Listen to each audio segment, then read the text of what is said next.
క్రీస్తు రక్తంలో కడగబడని వాళ్ళు మారు మనసు పొందాల్సిందే, పాపాలు ఒప్పుకొని బాప్తిస్మం పొంది కడిగి పరిశుద్ధులు కావాల్సిందే.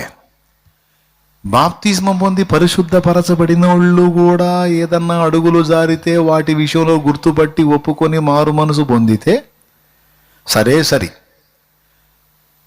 ఏముందిలే అని పాపానికి అలవాటు పడి కంటిన్యూ చేస్తే నానా విధాలుగా కోటింగ్ ఉంటుంది. ఎందుకంటే బళ్ళో చేరావు కదా, బెత్తం వాడతాడు, ఊరుకోడు. అలాగని బళ్ళోకి చేరలేదనుకో, ఇట్లాంటి కోటింగ్ మనకెందుకు, అసలు బళ్ళోకి రాకుండా ఉంటే గొడవ ఉండదు కదా అనుకుంటే చివరికి అడ్రస్ లేకుండా పోయే అవకాశం ఉంటుంది. ఎక్కడికి? నరకానికి. కాబట్టి నరకానికి వద్దు, పరలోకానికి అంటే బళ్ళోకి రా అంటాడు. అంటే సంఘంలోకి రా. సంఘంలోకి వచ్చినాక మళ్ళీ నా ఇష్టం వచ్చి టూర్ ఎగుతానంటే మళ్ళీ బెత్తం వాడతానంటాడు. బెత్తానికి భయపడి నేను రానంటే సరిపో పాతాళానికి అంటాడు.